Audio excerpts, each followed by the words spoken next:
Cet animé suit l'histoire d'un monde fictif appelé Blue Archive, où un jeune enseignant responsable se voit confier la mission de guider les élèves de l'Académie Kivotos. Cette ville académique est composée de centaines d'écoles, chacune dirigée par son propre conseil étudiant qui gère son territoire.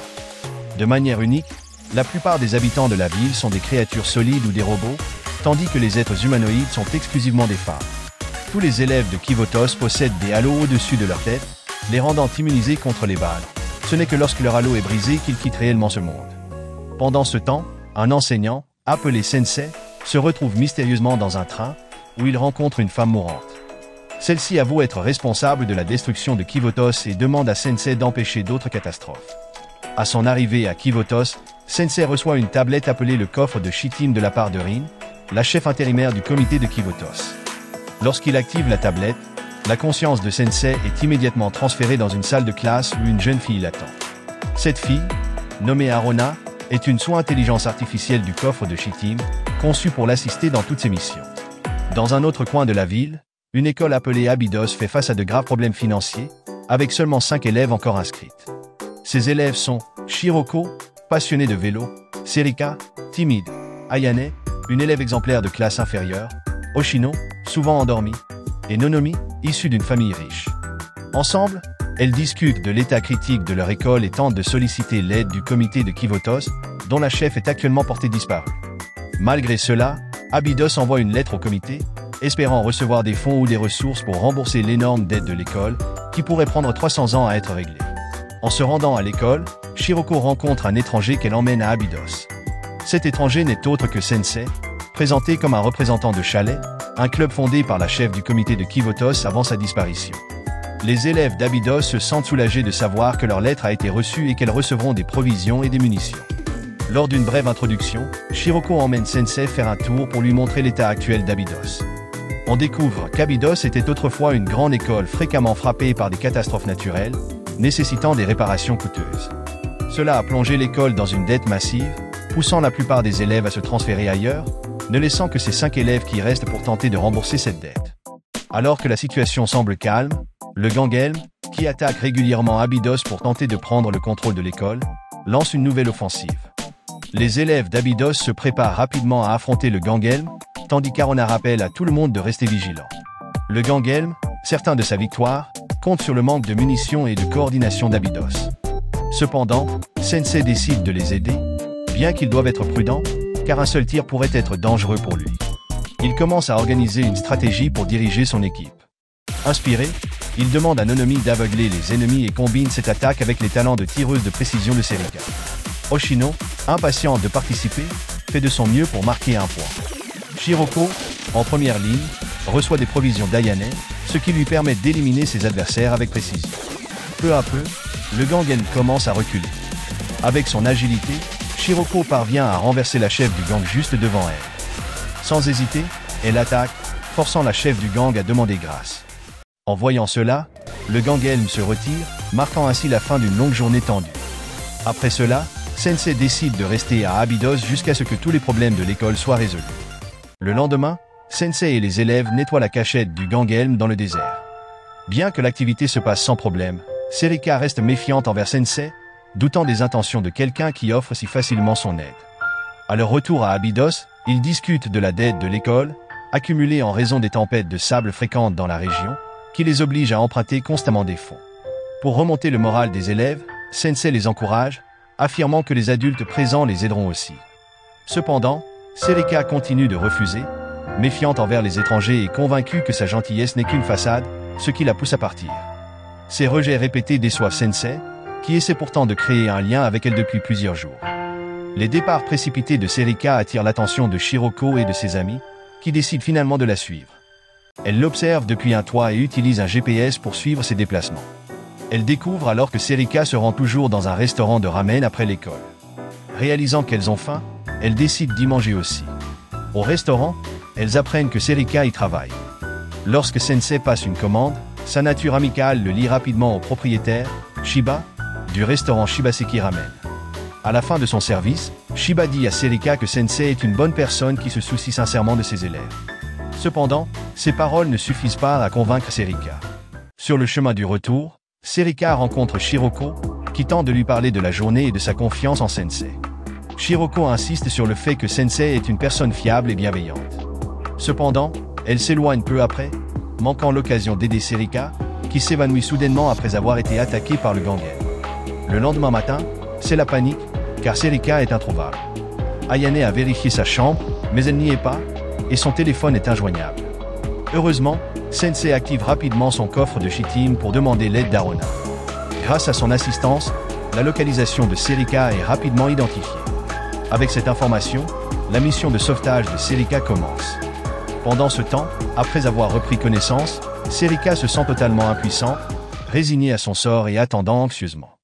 Dans cette situation tendue, Shiroko lance un drone équipé de roquettes pour attaquer les véhicules ennemis, soutenus par les compétences expertes d'Ayane. Grâce à leurs efforts, Serika est sauvée. Soulagée, elle exprime sa gratitude envers ses camarades, qui ont risqué tant de choses pour elle et sont heureusement sortis indemnes. Une fois réunis, ils décident de neutraliser le reste du Gangen. Cependant, un problème majeur se pose, la puissance d'attaque d'Abydos n'est pas suffisante pour contrer les tanks ennemis, et leurs balles ont peu d'effet. Heureusement, Sensei a une idée brillante, où Serika joue un rôle clé. Peu après, les gardes en première ligne sont chargés de distraire les tanks, tandis que Serika se prépare à tirer précisément sur une caisse larguée par le drone d'Ayane. Cela provoque une énorme explosion qui détruit les tanks ennemis. Grâce à cette victoire, Serika commence à avoir davantage confiance en Sensei et montre plus de loyauté. Sur le chemin du retour après avoir sauvé Serika, ils discutent de l'origine des munitions et des tanks du Gangelm, étant donné la difficulté de se procurer de telles armes sur le marché noir. Ils concluent que trouver le fournisseur derrière cela sera crucial pour résoudre les problèmes d'Abydos. Cependant, ils doivent également trouver une solution pour rembourser la dette de l'école. Oshino, connu pour son amour des siestes, propose de détourner un bus d'une autre école pour gagner de l'argent. Shiroko suggère alors de braquer une banque. D'abord perçue comme une plaisanterie, l'idée s'avère sérieuse. Shiroko a même fait des recherches pour organiser le braquage et distribue des masques de voleurs à tout le monde. Face à cela, Ayane est outrée, affirmant qu'ils ne devraient pas sombrer dans le crime. Leur dernier espoir vient de Nonomi, qui propose qu'ils deviennent des idoles pour rivaliser avec Bekomachi et gagner beaucoup d'argent. Cette idée est également rejetée, laissant à Sensei le soin de choisir une des propositions. Pendant ce temps, le groupe Benria 68 de l'école Gehenna exécute une mission pour un client. Ils acceptent tout type de travail tant qu'ils sont payés, et cette fois, ils doivent récupérer le chat du client. Haru, leur chef, est ravi du succès de leur mission. Mais leur joie se transforme en déception lorsqu'ils découvrent que le chat est en mauvaise santé. Ce qui les oblige à dépenser tout l'argent gagné. Plus tard, pour apaiser la colère d'Ayane, elle est emmenée au restaurant Shibaseki Ramen. Pendant qu'ils mangent, les membres de Benria arrivent et demandent le prix d'un bol de ramen. Trouvant le prix abordable, tout le groupe décide de partager un seul bol à 3 en raison de leurs difficultés financières, une situation inhabituelle pour eux. Car Haru avait dépensé tout leur argent pour préparer leur prochaine mission.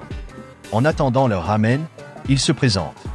En plus d'Haru, il y a Haruka, une introvertie, Mutsuki, qui adore les farces, et Kayoko, la plus normale du groupe. Bientôt, leur ramen est servi dans une portion plus grande que d'habitude, un geste généreux de Shiba, qui compatit à leur situation. Il s'avère que le ramen est une spécialité locale d'Abydos, ce qui intrigue les élèves d'Abydos, curieux de ces jeunes de Gehenna. À ce moment-là, Haru se lie rapidement d'amitié avec eux, inconsciente que ses nouveaux amis sont en réalité leur prochaine cible de mission. Après leur départ, Mutsuki informe Haru que leurs nouveaux amis d'Abydos sont effectivement leur cible, choisissant de lui révéler cette information après coup pour voir sa réaction.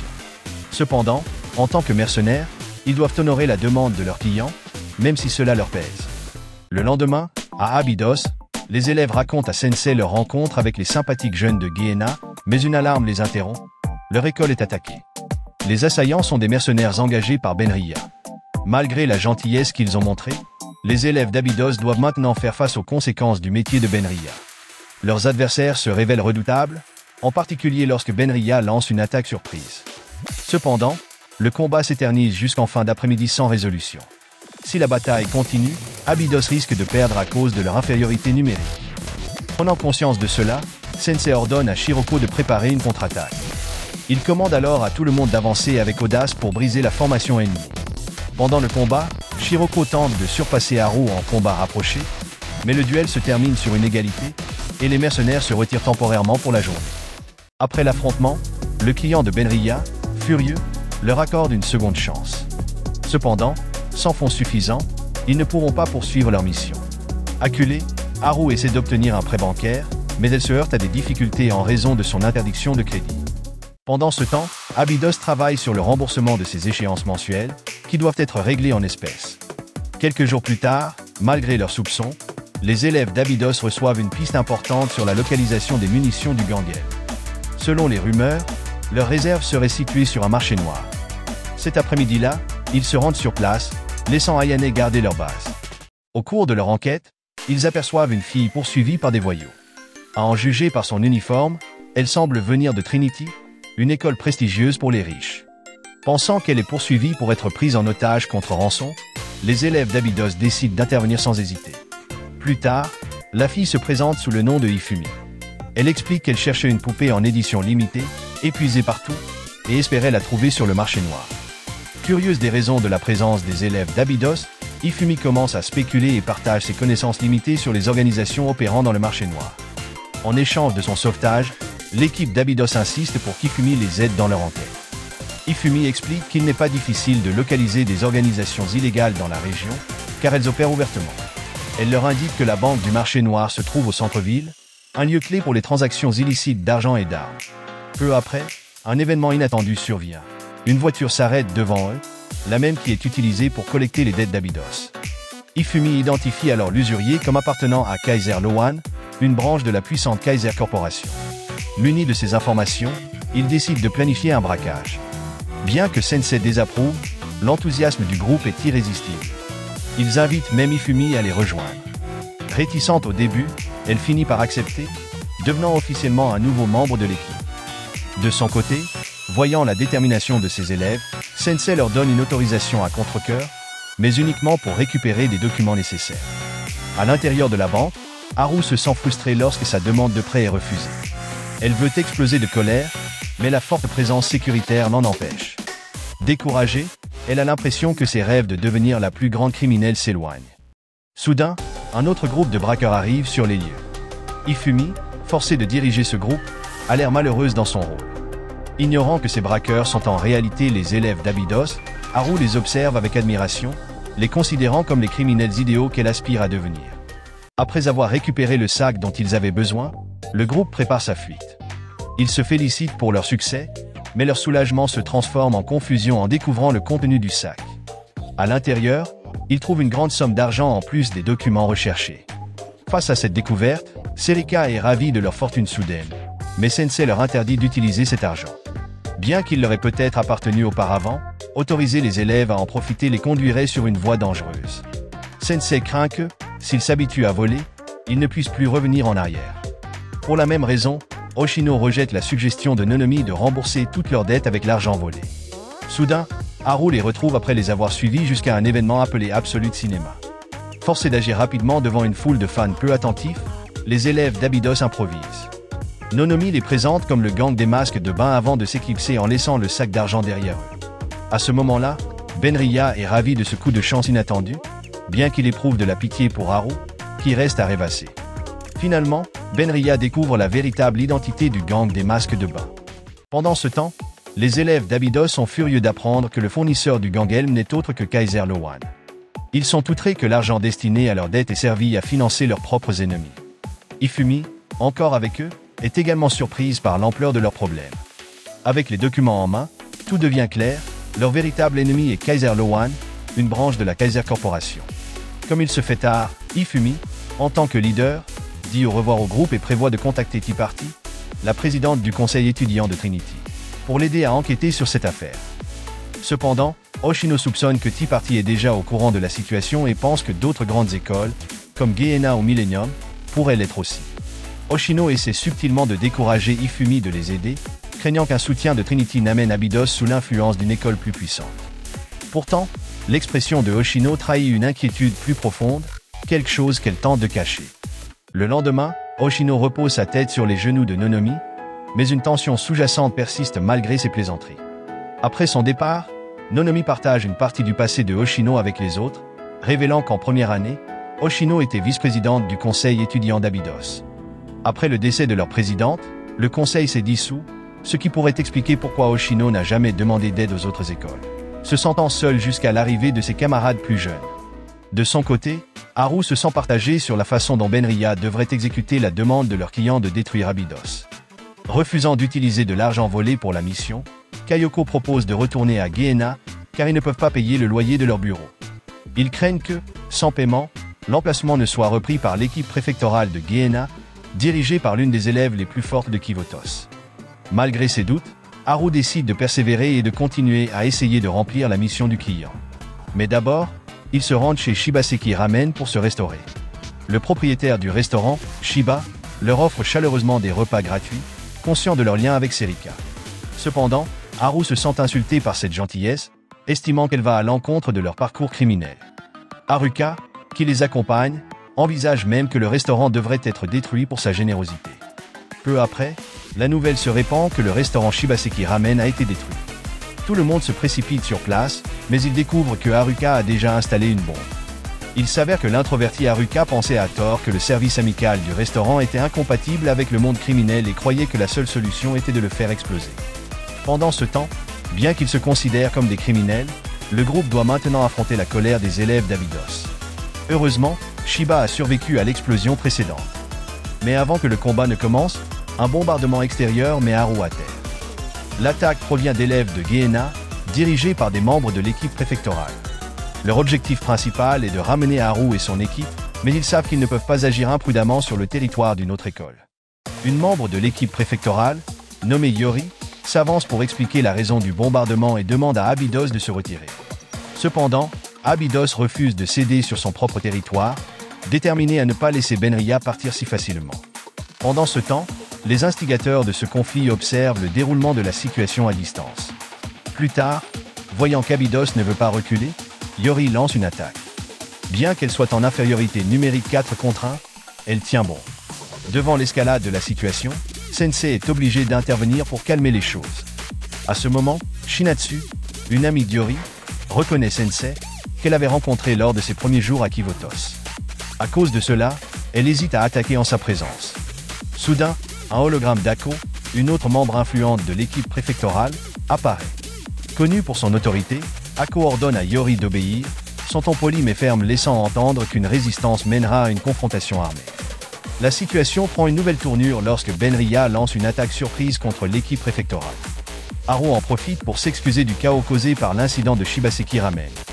Seul Kayoko semble comprendre les véritables intentions d'Ako. Il ne s'agit pas tant de Benria que de capturer Sensei, qui possède des pouvoirs précieux faisant de lui une cible importante. Pris dans les tensions politiques entre Trinity et Gehenna, un échange de tirs éclate. Cette fois, Benria accepte de soutenir Abydos contre l'équipe préfectorale. Ils se présentent mutuellement pour mieux coordonner leurs actions pendant la bataille. Sensei ordonne à tout le monde de se disperser pour perturber la formation ennemie. Nonomi et Haruka se concentrent sur les cibles secondaires et empêchent Shinatsu de se déplacer librement, tandis que Serika et Mutsuki s'allient pour contrer l'agilité d'Yori, réussissant finalement à la faire tomber dans un canal d'évacuation. En même temps, Ayane et Kayoko fournissent un soutien maximal, tandis qu'Haru et les autres affrontent les membres restants de l'équipe préfectorale. Peu à peu, la défaite de l'équipe préfectorale semble inévitable face à la puissance des élèves d'Abydos. La coordination s'intensifie encore lorsque Shiroko prend la tête du front, avec Haru qui la couvre en tant que sniper. Si nécessaire, Shiroko utilise même son attaque ultime, capable de causer des destructions massives. Mais le combat s'interrompt brusquement lorsqu'Ina, la chef de l'équipe préfectorale, arrive. Elle précise alors que sa seule cible est Benria. Juridiquement, les deux camps sont en faute, l'un pour avoir entravé le devoir de l'équipe préfectorale, et l'autre pour avoir agi sans retenue sur le terrain de l'école. Cependant, lorsqu'Oshino s'approche calmement, Ina, connue comme l'une des élèves les plus fortes, se montre prudente, reconnaissant le passé de Oshino. Ina finit par ordonner à son équipe de se retirer et présente même ses excuses pour avoir envahi leur territoire. Avant de partir, Ina informe Sensei que Kaiser Corp prépare quelque chose dans le désert d'Abydos. Cela éveille des soupçons, d'autant plus que de nombreuses entités leur sont soudainement apparues. Par ailleurs, Oshino est arrivée en retard en raison d'une mystérieuse rencontre qu'elle a eue plus tôt. Le lendemain, les membres de Benria sont occupés à ranger leur bureau après avoir été expulsés par leur propriétaire. Ils se sentent tristes de devoir quitter leur lieu de travail bien-aimé, mais restent déterminés à ne pas se laisser abattre et à garder leur motivation, même s'ils deviennent des vagabonds. Soudain, Shiroko apparaît de manière inattendue. La tension monte, car ils craignent qu'elle soit encore en colère à cause de l'incident au Shibaseki Ramen. Cependant, Haruka s'excuse rapidement et remercie Shiroko pour son aide lors du combat contre l'équipe préfectorale.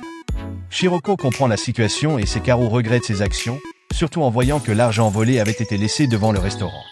Bien que cet argent soit d'origine douteuse, Haru a agi avec réflexion et a refusé de l'utiliser imprudemment. Ils se réconcilient et se séparent en bons termes, espérant se revoir dans de meilleures circonstances. En outre, l'argent trouvé par Shiroko sera apparemment donné à Shiba, qui est actuellement visité par les élèves d'Abydos. Il s'avère que Shiba ne s'inquiète pas trop de la destruction du restaurant, car il prévoit de prendre sa retraite bientôt. Il mentionne avoir reçu une lettre informant que le restaurant avait été racheté par une autre partie. Cela soulève des questions sur la manière dont la propriété d'Abydos a pu changer de main à leur insu. Le seul suspect probable est Kaiser Corp. Pendant ce temps, à Gehenna, Ako est punie par Ina et ne peut pas partir tant qu'elle n'aura pas rempli 1000 copies des formulaires d'abonnement de Nero. Pendant sa punition, Ako demande à Ina comment elle en sait autant sur Hoshino. Ina explique alors que Hoshino est l'une des élèves les plus brillantes et talentueuses d'Abydos, ce qui en fait une menace considérable pour Gehenna. Pour cette raison, Ina a choisi de battre en retraite, surtout maintenant qu'Abydos bénéficie du soutien de Sensei. Pendant ce temps, Hoshino semble agité sur le toit de l'école, ce qui pousse Sensei à venir discuter avec elle. Ils échangent brièvement sur les changements observés chez les élèves d'Abydos depuis l'arrivée de Sensei. Plus tard, Sensei consulte Arona, qui est encore en train de se reposer. Dans l'après-midi, Sensei demande à Arona d'enquêter sur Kaiser Corp, sentant qu'il s'agit d'un problème à ne pas ignorer. Il lui confie également les informations reçues de Ina la veille, tout en partageant son inquiétude à propos du sourire tendu de Hoshino. Après avoir parlé avec Arona, Sensei réunit les élèves d'Abydos pour examiner toutes les informations partagées par Shiba, ce qui crée une atmosphère lourde. Pour alléger l'ambiance, Hoshino fait une blague, un peu maladroite, mais qui parvient à remonter le moral de ses camarades. Elle propose même une visite à un aquarium pour se détendre et oublier le stress des derniers jours.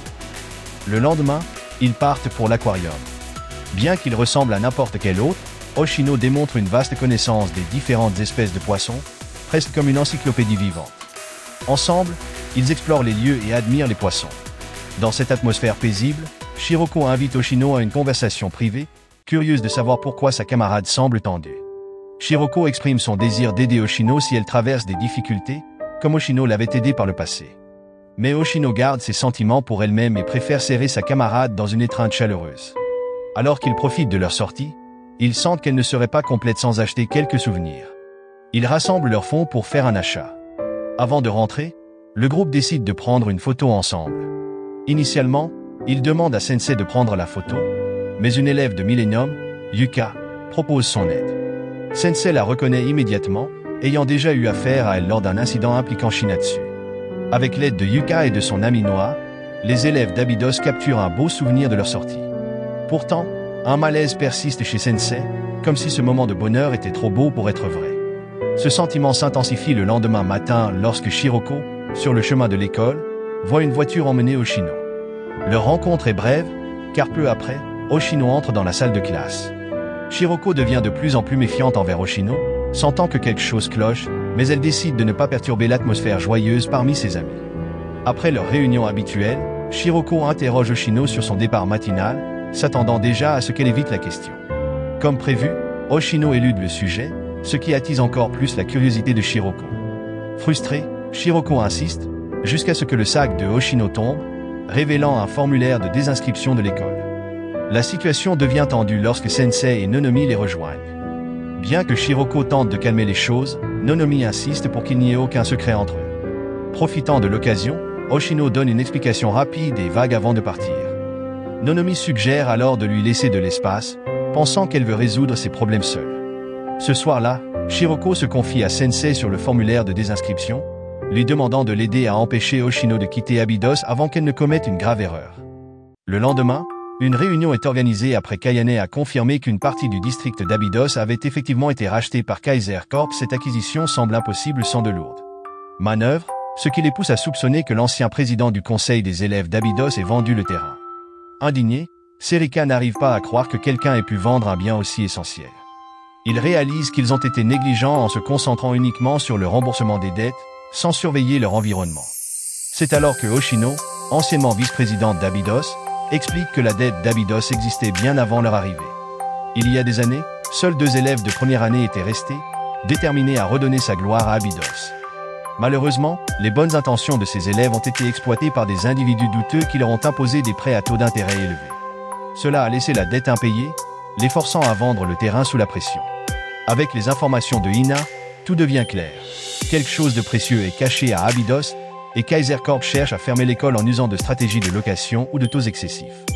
Bien qu'ils ignorent ce que cherche Kaiser, même les élèves d'Abydos ne savent rien sur ce qui pourrait être enterré dans leur région. Désormais, avec un objectif clair, ils se préparent à explorer le désert.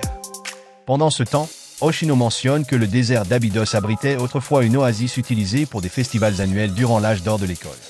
Ce souvenir la ramène à ses camarades aînés. Cependant, il n'y a pas de place pour la nostalgie, car il découvre rapidement une installation militaire cachée dans le désert. Son entrée est cependant lourdement gardée par des robots de Kaiser PMC, une branche de Kaiser Corp spécialisée dans les opérations militaires. Malheureusement, les élèves d'Abydos sont détectés, et affronter ces robots de qualité militaire est une tâche ardue. Soudain, une silhouette apparaît, le directeur de Kaiser Corp, le même qui avait trompé Abydos et engagé Benria 68. Le directeur admet ouvertement qu'il recherche un trésor enfoui dans le désert d'Abydos et qu'il est prêt à tout pour faciliter ses fouilles. Il déclare que Kaiser Corp n'a aucun réel intérêt pour Abydos en elle-même, considérant cette petite école de 5 élèves comme une menace négligeable. De plus, il affirme qu'avec une simple pression sur un bouton, il pourrait multiplier les intérêts de la dette d'Abydos de manière exponentielle. Il suggère ensuite qu'ils pourraient simplement quitter Abydos, et tous leurs problèmes disparaîtraient sans qu'ils aient à rembourser la dette. Mais les élèves refusent d'abandonner leur école bien-aimée. Hoshino, gardant la tête froide, les exhorte à ne pas aggraver la situation. Cependant, lorsque le directeur commence à parler de l'ancien président du conseil étudiant qui avait vendu leurs terres, cela ravive des souvenirs douloureux pour Hoshino et déclenche sa colère. Heureusement, elle parvient à se maîtriser, et ils retournent tous à Abydos. Les tensions montent, et les émotions sont vives parmi les élèves. Shiroko envisage même d'agir seul, mais Ayane réussit à la calmer. Il décide de reporter toute discussion jusqu'à ce que tout le monde soit plus calme. Cependant, cette conversation n'aura jamais lieu, car le lendemain, il trouve le formulaire de désinscription de Hoshino, accompagné d'une lettre adressée à ses camarades. Dans cette lettre, Hoshino explique qu'une organisation mystérieuse lui a fait une offre tentante: rembourser intégralement la dette d'Abydos. Elle révèle aussi que son absence lors de l'incident avec l'équipe des préfets était due à une rencontre avec une personne mystérieuse alliée à Kaiser PMC.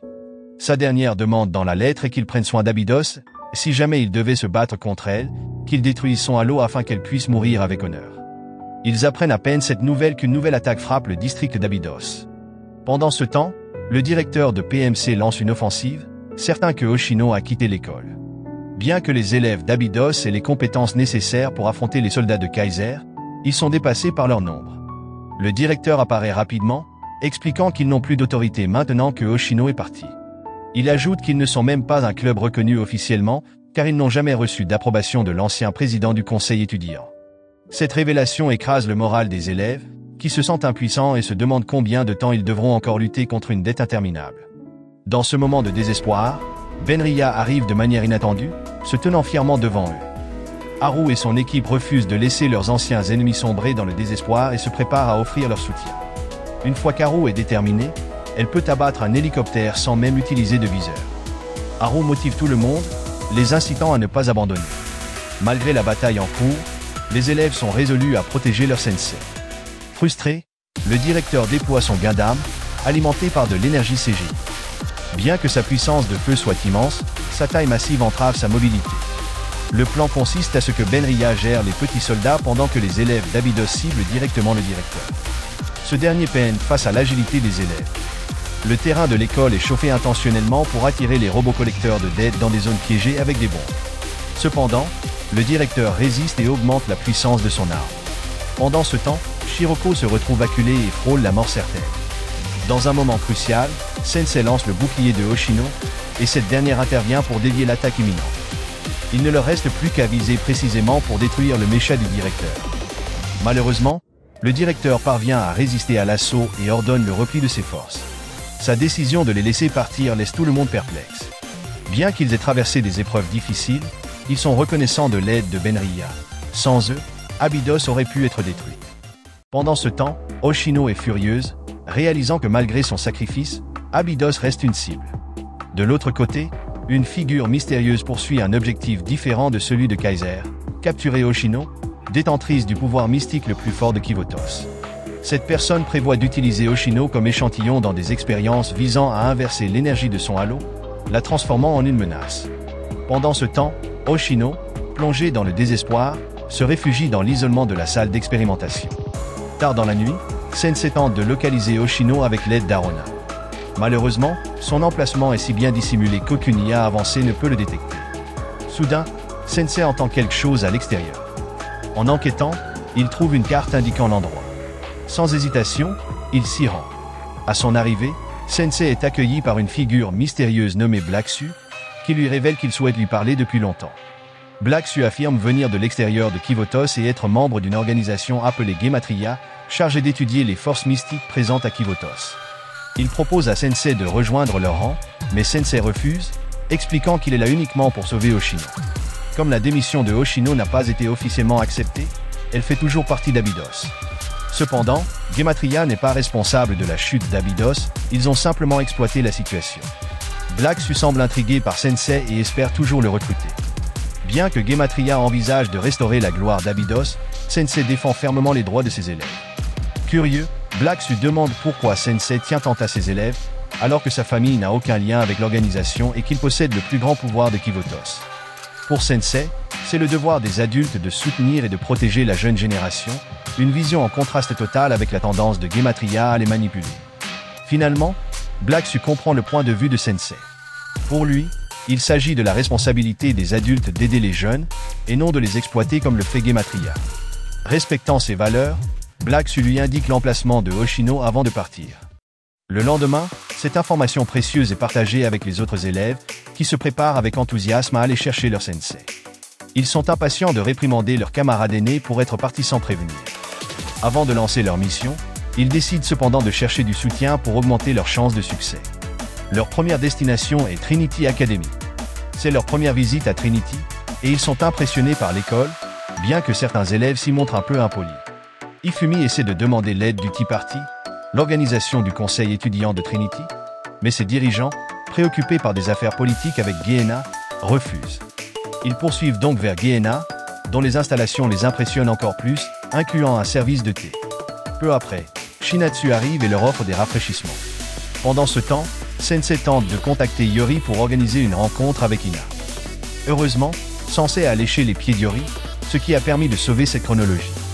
Sensei envisage ensuite de demander l'aide de Benria, mais il ignore où les trouver.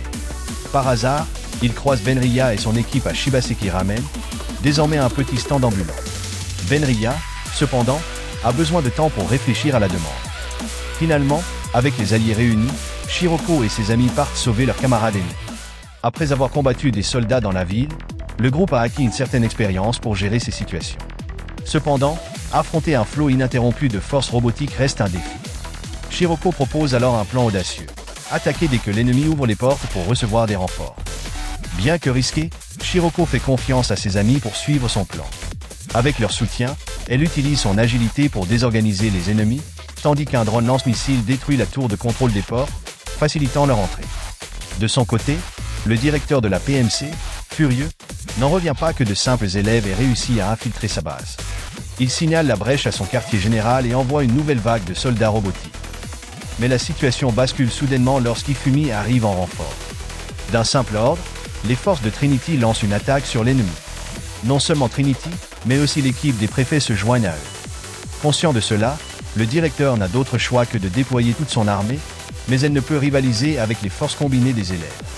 À ce moment, Nonomi lance une attaque spectaculaire en combinaison avec les puissants coups de Yori, Serika et Ina. Ina, l'une des élèves les plus redoutées, se concentre sur la libération de Oshino. En pleine confusion, le directeur, frustré, reçoit des appels et hésite sur la marche à suivre. Pendant ce temps, à Abydos, il découvre les ruines d'un ancien bâtiment scolaire. Le directeur explique qu'il s'agit de l'ancien bâtiment principal d'Abydos et la sécurité de l'entreprise ne leur permettra pas d'aller plus loin. C'est alors qu'un autre chef imprévisible comme Ina arrive et dit aux autres de continuer pendant qu'il s'occupe du site. Le directeur, déjà affaibli, est donc contraint de combattre les forces combinées des trois factions. De l'autre côté, Oshino, piégé dans le désespoir, se blâme pour toutes les tragédies survenues, y compris la supposée mort de Sensei et les problèmes actuels. Elle se remémore alors les qualités de ses camarades, Nonomi, toujours compréhensive, Serika, forte mais bienveillante. Ayane, la plus fiable. Et Shiroko, qui n'abandonne jamais. Ce souvenir de ses camarades bien-aimés ravive son esprit et l'aide à surmonter le chagrin lié à la perte de son aîné. Entre-temps, le directeur, acculé, fait exploser la zone où Oshino est retenu. Cependant, cela lui permet involontairement de se libérer de ses entraves. Déterminé à ne pas abandonner une seconde fois, Oshino se rappelle les paroles encourageantes de son aîné disparu. Elle croit que les miracles se produisent pour ceux qui y croient. Alors qu'elle vacille dans l'installation en ruine, Oshino est sauvé par ses camarades. En soirée, Oshino se réveille, encore désorienté par tout ce qui s'est passé, essayant de se calmer. Mais plus important encore, ses amis l'entourent, lui souhaitant la bienvenue et célébrant son retour sain et sauf depuis le quartier général de la PMC.